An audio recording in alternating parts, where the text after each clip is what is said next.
Welcome back, sleep enthusiasts, in our journey to better sleep. I'm thrilled you're still with us on this journey. If you missed the first 2 weeks, don't worry. You can catch up by checking out our previous videos on sleep hygiene and natural sleep aids. We've been on a 30-day sleep challenge. This is week 3, unlocking the secrets to deeper sleep by overcoming sleep saboteurs. Today, we'll be exploring common hidden sleep saboteurs that might be hindering your journey to a restful night's sleep. Before we jump in, let's celebrate the achievements from the past 2 weeks. Many of you have become more conscious of bedtimes, established nightly routines, and incorporated the Serenity sleep system into your lives. Congratulations on your progress. Keep it up.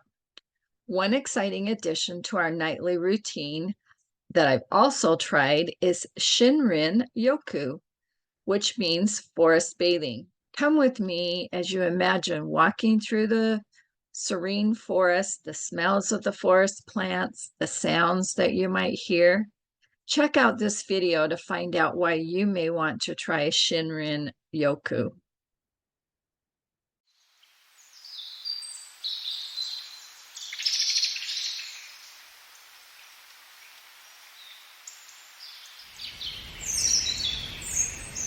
Warm sunlight filters through the scattered treetops. A gentle breeze flows throughout the branches, breathing subtle movement into the serene forest. As the scene settles, your surroundings become still, motionless. The scent of coniferous trees revives your mind, and the cool morning air fills your lungs.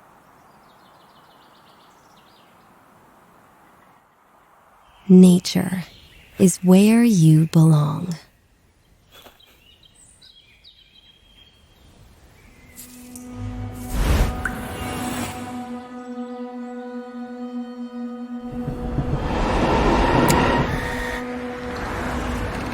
Humans have spent only a mere fraction of our existence amongst the concrete and steel of urban landscapes. For much of our history, a staggering 99.99% was intimately intertwined with nature.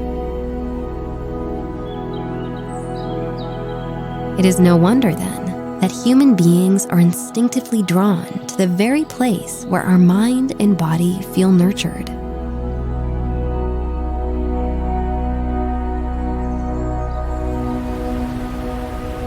In the Japanese practice, known as Shinrin-yoku, or forest bathing, we immerse ourselves in the restorative embrace of nature in 3 steps. 1. Disengage.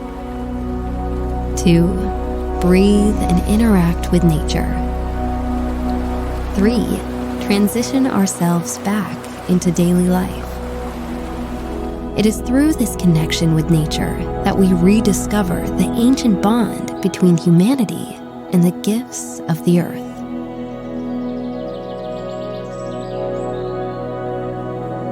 Over 3 decades ago, Japan recognized the powerful potential of forests and initiated a national health program centered around forest bathing. Since then, Shinrin-yoku has become a standard practice in Japanese culture, with designated healing forests scattered across the country and countless clinical studies validating its transformative power. Since 2004, the Japanese Society of Forest Therapy has uncovered fascinating, evidence-based insights into the physiological and psychological systems that flourish in the presence of nature. It transcends the realm of the body, extending its nurturing effects to mental and emotional realms. Studies have shown its efficacy in providing mental relaxation and cultivating a sense of balance and well-being. Forest air alone accounts for half of the beneficial health effects of forest bathing. The oxygen-rich environment invigorates us, but it is the trees and plants that offer something extraordinary. They release phytoncides, airborne compounds that protect them from environmental threats. Many of the discovered benefits of forest bathing are attributed to these compounds. Research not only reveals the interconnectedness between humans and the natural world around us, but urges us to reconnect with our native environment and foster the world within us. Nature is our timeless sanctuary. It's where we came from. It's where we have always belonged.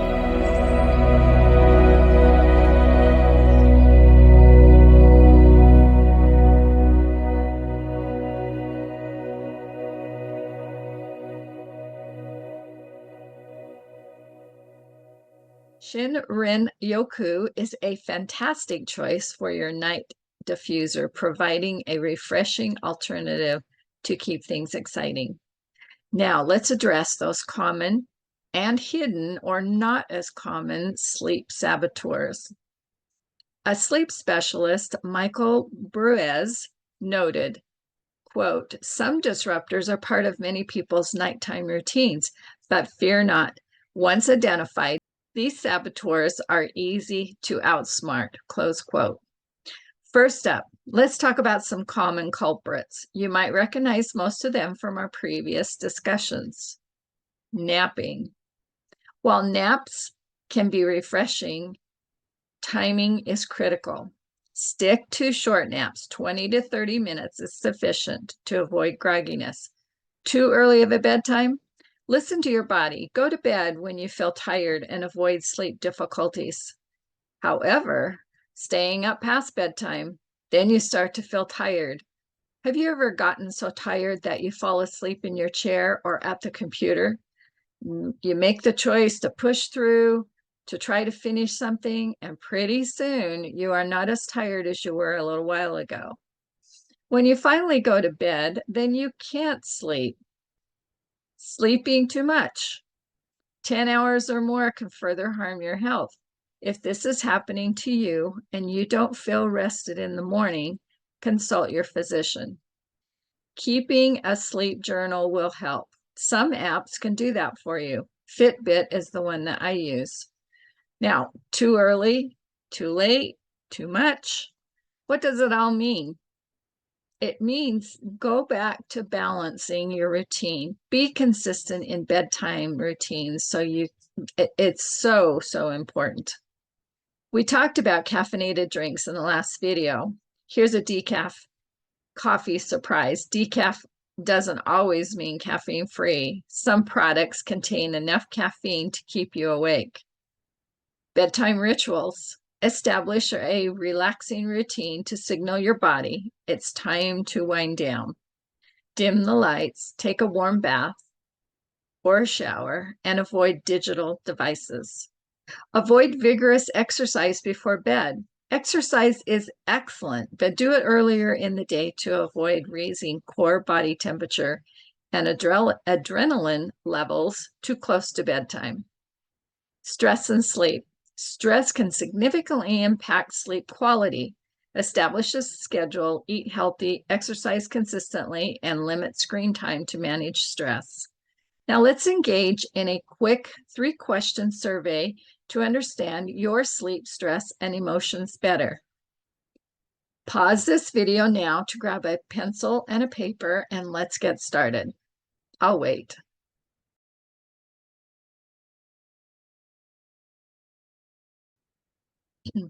Okay, welcome back. Rate your concern about sleep quality, daily stress, and difficulty managing emotions on a scale of 0 to 10. 0, no problem. 10, the worst ever. This will guide us in providing the best support for you. Number 1, how concerned are you about the quality and quantity of your sleep? Have you ever thought about that? 0 might be, I have no problem falling asleep. I can fall asleep anywhere and wake up completely rested. A 10 might be, I toss and turn all night and never can get a good night's sleep. 5 or 6 could be, I usually sleep great, but it has been a problem recently. Rate yourself here on a scale of 0 to 10. Number 2, how often are you aware of being or feeling stress in your life? So a 0 would be there is nothing that I ever notice. A 10, stress runs through my life. This is a huge problem for me. With all the things that are going on in the world, I would imagine that you are probably at least a 5 or 6, and some of you may even be a 10. This is good to know. We need a starting point so we can know where to begin. Number 3, how frequently do your emotions feel difficult to manage appropriately? 0 might be that I get to choose the emotion I feel, and I always choose how I act in a situation. I allow others to feel their emotions and support where it's appropriate. 10 would be when I react completely inappropriately to situations and fly off the handle every time. I am immediately pushed to the breaking point and burst into tears at the drop of a hat. Or I stress over the stress of others to where it debilitates me, right where you're at on that scale of 0 to 10. Again, knowing these will really be a good indicator of how to best support your body. Now, wouldn't it be nice to choose how we are feeling? Well, guess what? We will help you so you can. To address sleep stress, let's talk about the hypothalamus. It is the part of the brain that controls the release of stress hormones, impacting our sleep, mood, and overall well-being. It gets notified that we need to fight, flight, or freeze. Often, when we are in constant stress, this can become out of control, and the body can be sending out the stress hormones constantly, leaving us in a state of fatigue, irritability, anxiety or depression, headaches, insomnia, poor immune function, and increased blood pressure. For more information on this, you can comment below or click on the link for help with stress and emotions. Or if you prefer, you can try the adaptive system that was discussed in the previous video. Just let me know how I can be of assistance to you. I would love to. Proactive lifestyle adjustments can help maintain a healthy balance. And speaking of adjustments, managing screen time is critical. The blue light from electronic devices disrupts circadian rhythms. Set limits on screen time and use light blocking sleep masks for a more restful night. You know, we have a little sleep assistant kit that includes a nice sleep mask. I'll put the link in the description. Did you know that your smartphone likely has settings for individual apps that will shut down after your specified time limit? I tried this on my phone, and after 25 minutes, it warned me. And at 30-minute mark, it shut the app down until the following day. That made me really aware of the amount of time or hours that I might otherwise spend without being aware of that. Now let's cover 6 less common sleep saboteurs. You might find some of these surprising. Number 1, minty toothpaste. Ingredients like cinnamon and peppermint can boost alertness and affecting your ability to wind down. Use milder toothpaste flavors at night. Your peppermint face scrub right before bedtime is the one time you want to ramp down all 5 senses, avoiding anything stimulating, even if it's just a scent.